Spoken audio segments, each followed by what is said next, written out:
kalau penyanyi dangdut mah hasilnya mauan gitu ya kan, gampangan. Setelah pandemi ini istilahnya tidak boleh diperbolehkan berkerumunan, jadi dibatesin gitu istilahnya. Jadi untuk pendapatan sangat istilahnya ini banget, pengaruh banget buat kita.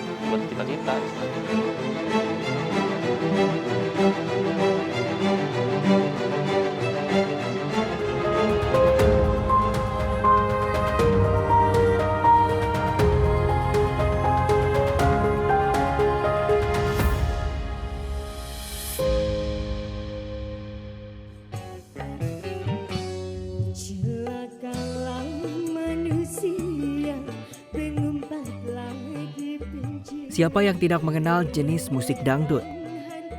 Aliran musik yang khas dengan tabuhan gendangnya ini seakan tidak akan pernah tenggelam oleh perubahan zaman. Performa dangdut sendiri biasa kita temukan sehari-hari di sebuah acara yang menyediakan panggung hiburan. Tak jarang banyak para bintang dan selebritis yang lahir dari gelaran musik ini. Namun di balik gemerlapnya panggung hiburan yang biasa dilihat di acara televisi, ada juga pemain dangdut yang tampil di jalanan yang penuh dengan risiko. Mereka menamakan dirinya sebagai penyanyi dangdut dorong atau dangdut gerobak. Salah satunya Apriansyah yang menjalankan bisnis dangdut dorong bersama beberapa temannya di kawasan Johar Baru, Jakarta Pusat. Sekitar ada hampir 6 tahun lebih lah. Iya. Mulanya kayak gimana, Bang? Ya mulainya sih, awalnya sih ikut-ikut orang dulu gitu. Istilahnya ikut-ikut orang, pas istilahnya punya planning, pengen punya sendiri nih, istilahnya kumpulin modal, akhirnya ya istilahnya beli nyicil dikit-dikit gitu istilahnya. Karena kan kalau ikut orang itu istilahnya kita jalannya juga nggak nentu gitu, istilahnya nggak bisa dipastikan. Karena kan kita istilahnya untuk kebutuhan sehari-hari.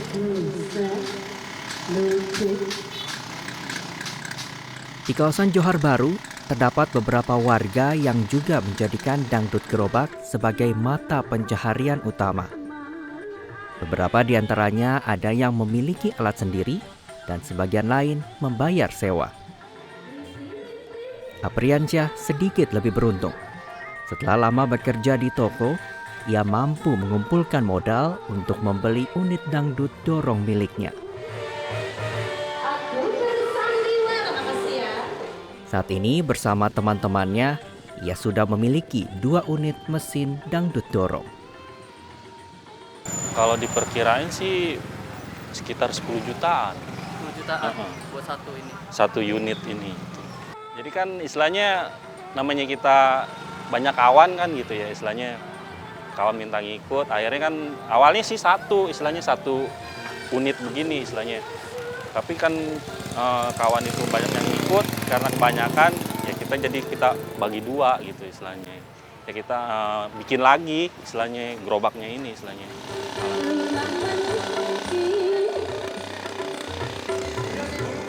Setiap harinya Apri mengoperasikan dangdut dorong dengan beranggotakan 5-8 orang dengan pembagian tugas masing-masing. Ada pemain organ, pendorong gerobak dangdut, penyanyi yang juga merangkap sebagai pengoleksi uang saweran. Di dalam tim dangdut dorong milik Apri, Heliana Sobari atau yang akrab dipanggil Yuli merupakan salah satu penyanyi andalan yang sudah bekerja sama cukup lama dengan Apri sebagai penyanyi dangdut dorong. Ya emang saya dulunya waktu perawan ya, emang suka nyanyi panggung ke panggung dulu waktu masih gadis ya, masih perawan. Suka kalau hajatan gitu nyanyi panggung ke panggung. Terus kebenaran temen nih ngajakin kan, Yul ikut yuk katanya, ngamen. Kata saya nyoba ikut awalnya ya, pertama sih ikut kayak gimana, malu apa gimana, tapi kalau udah biasa enggak.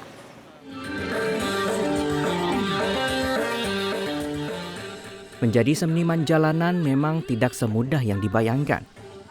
Selain harus menghadapi rasa lelah setiap harinya karena melakukan perjalanan jauh, mereka juga harus berhadapan risiko lainnya, serta pendapatan yang turun drastis dihajar kondisi pandemi. Namun mereka tetap harus berjalan demi bertahan hidup serta menafkahi anak istri.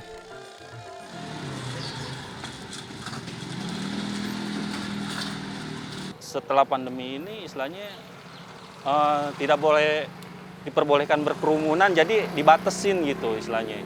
Jadi untuk pendapatan sangat istilahnya ini banget, pengaruh banget buat kita istilahnya. Biasanya kalau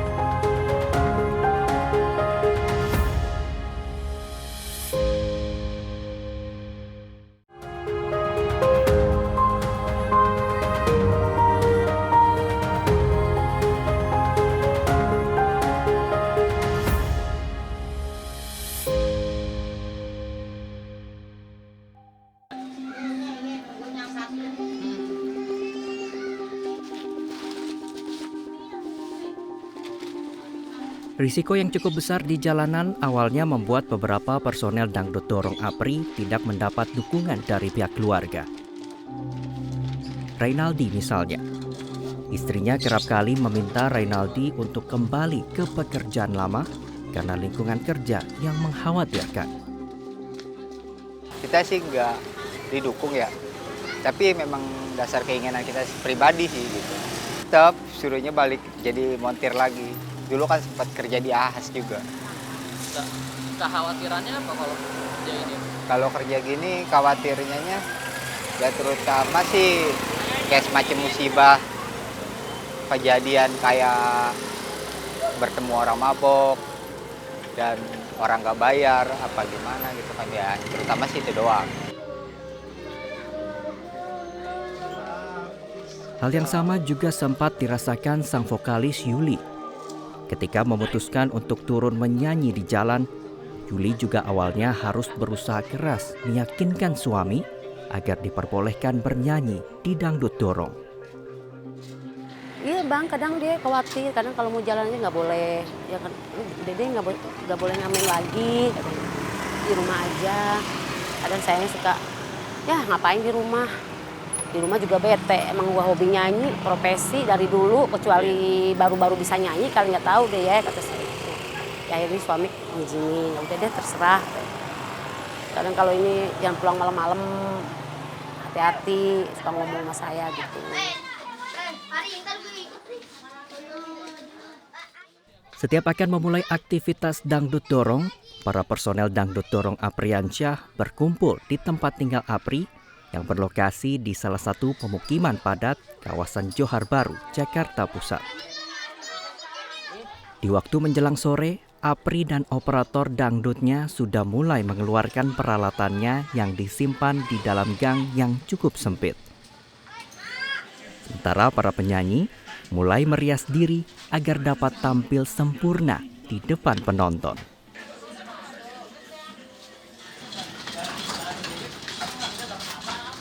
Setelah siap, ngamen dangdut pun dimulai. Tim Dangdut Dorong APRI berjalan menyusuri jalan raya di kawasan Sentiong dan berpindah-pindah perkampungan untuk mencari uang saweran. Namun terkadang, kondisi mesin pembangkit listrik yang sudah cukup tua milik APRI mengalami kendala dan membuat nyanyian harus terhenti sejenak. Ya, emang namanya genset udah lama ya, hampir sekitar 6 tahun lebih. Ya karena kondisi mesinnya udah lemah, jadi proses listriknya itu kadang-kadang juga businya itu suka banjir terus, jadi suka mati-mati gitu kalau digedein. Harus dibersihin, istilahnya baru dinyalain lagi. Setelah mesin kembali nyala, APRI beserta timnya kembali melanjutkan pertunjukannya.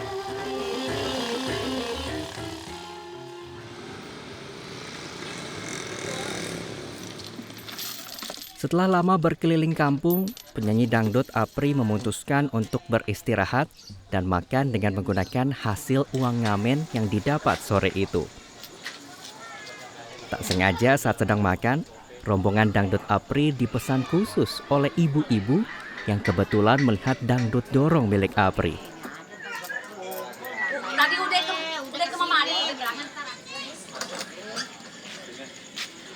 Malam itu tak terlalu beruntung.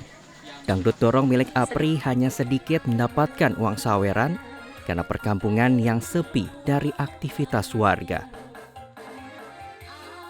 Kalau buat kita pribadi mendingan kita ngambil dari kita jalan mapai gitu, daripada kita di charter tapi kalau kagak ada saweran ya percuma gitu kan. Karena gini, kita di charter 10.000, kalau kita mapai ya kan itu bisa lebih dari 10.000 gitu Pak, kalau buat kita pribadi ya. Tapi kalau misalkan buat orang lain entah gimana kan.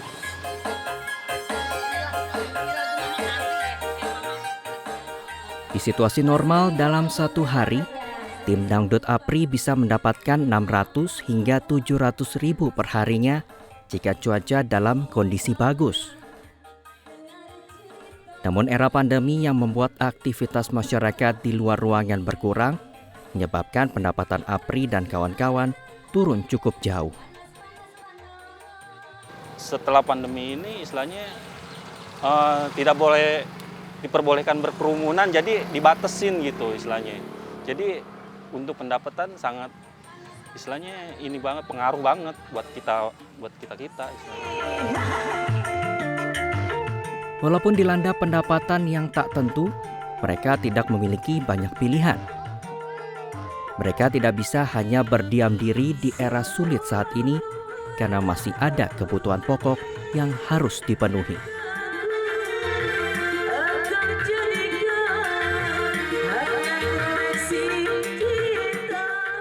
Isunya tuh. Ya katanya kalau penyanyi dangdut mah, hasilnya mauan gitu ya kan, gampangan.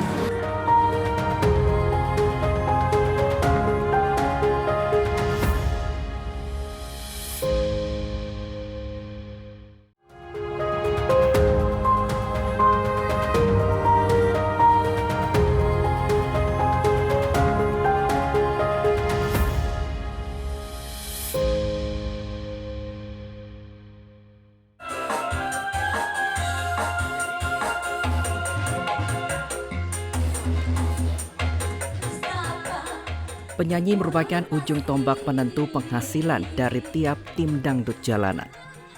Suara yang merdu dan harus pandai membaur dengan penonton harus dimiliki oleh seorang penyanyi agar mendapatkan uang saweran yang besar. Bahkan tak jarang terdapat beberapa stigma negatif yang diterima khususnya oleh para penyanyi dangdut di jalanan. Isunya tuh. Ya katanya kalau penyanyi dangdut mah, hasilnya mauan gitu ya kan, gampangan. Dianggap jelek aja kalau penyanyi dangdut mah.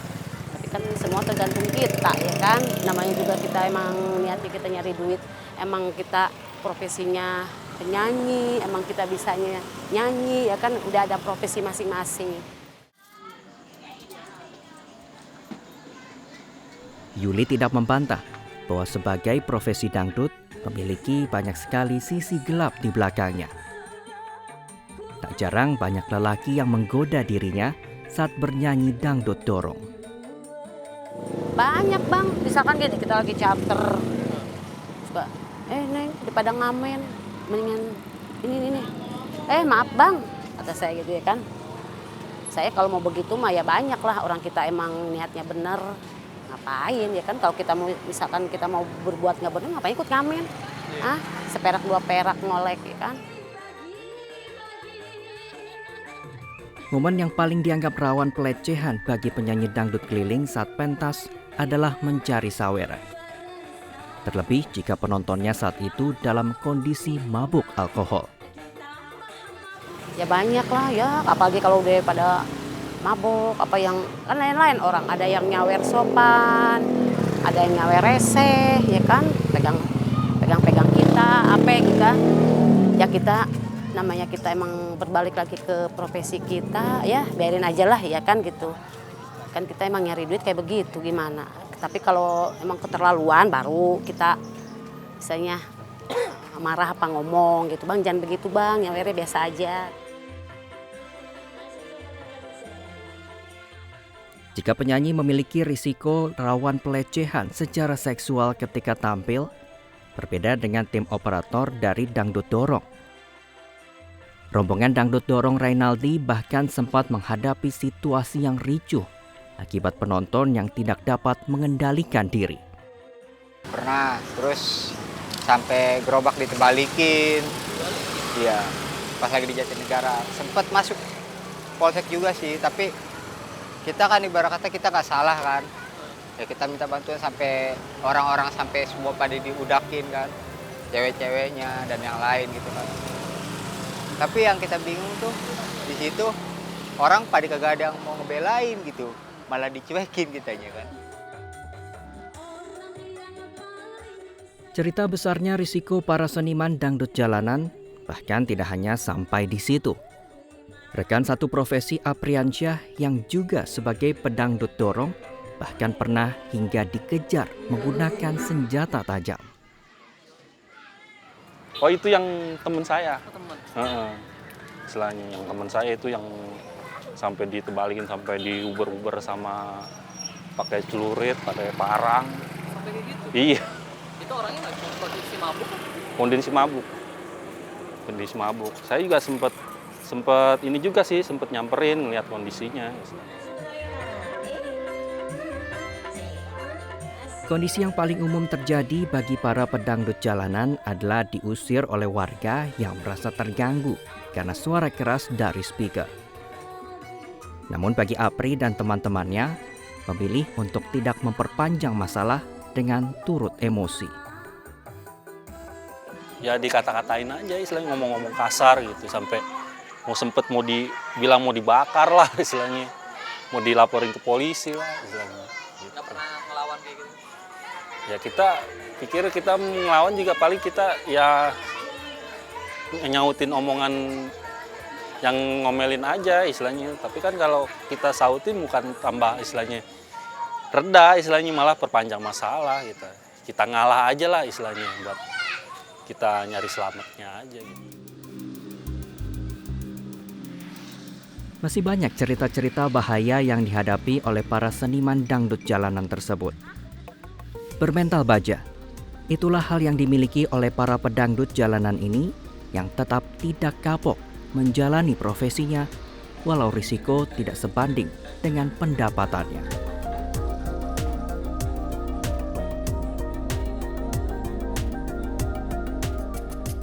Oh, kita enggak. Kalau buat kita yang sesama musisi seniman jalanan kayak begini, kita enggak, kita saling menghargai gitu.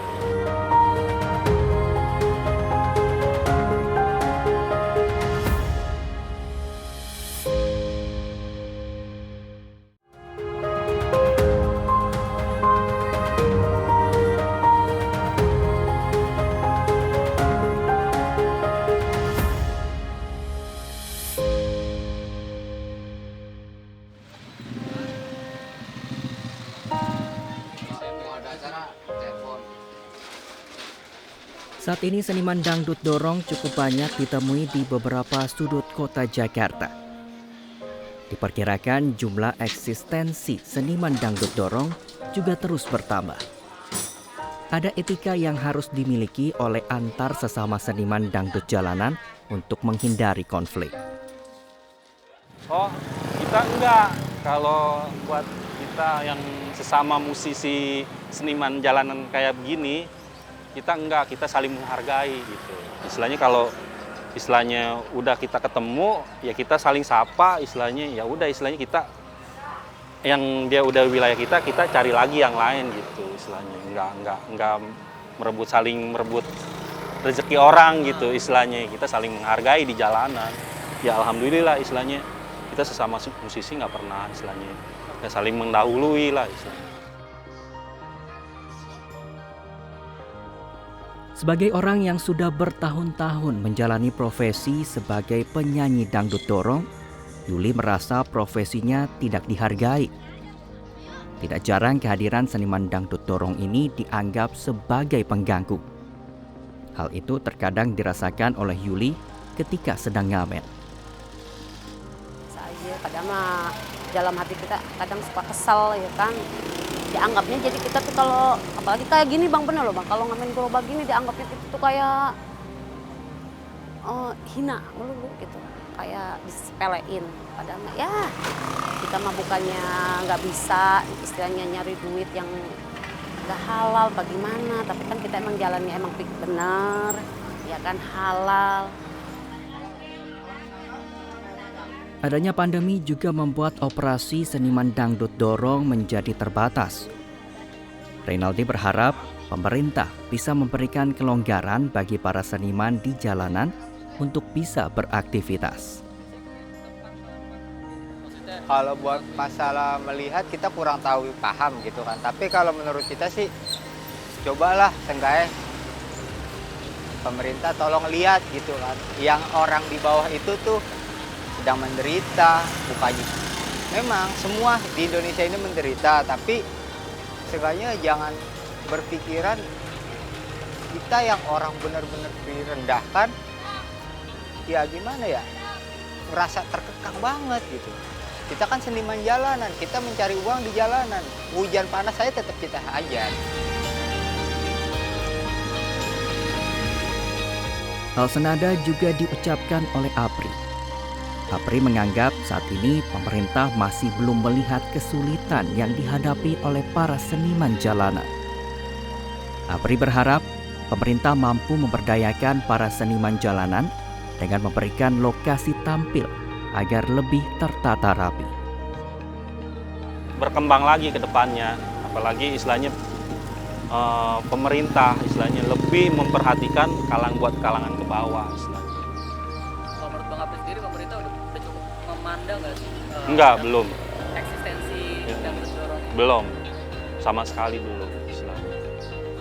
Yang pengen diharapinnya tuh? Ya istilahnya ada perhatian langsung aja dari pemerintah istilahnya untuk musisi-musisi seperti kita ini, istilahnya musisi jalanan istilahnya. Berdayakan lah ya. Istilahnya. Apalagi ibarat kata kalau bisa sih ya model kayak yang di luar negeri itu, istilahnya kita nggak harus berkeliaran di jalanan istilahnya kan. Kalau bisa sih solusinya pemerintah menyediakan tempat istilahnya, jadi kita istilahnya nggak berkeliaran di jalanan, jadi dilihat dipandangnya juga istilahnya lebih istilahnya efisien istilahnya kan, lebih istilahnya lebih inilah apa, teratur istilahnya. Ada stigma negatif, ada letih kaki melangkah. Namun gerobak dangdut harus terus didorong sampai ke tujuan pulang agar hidup tetap berjalan.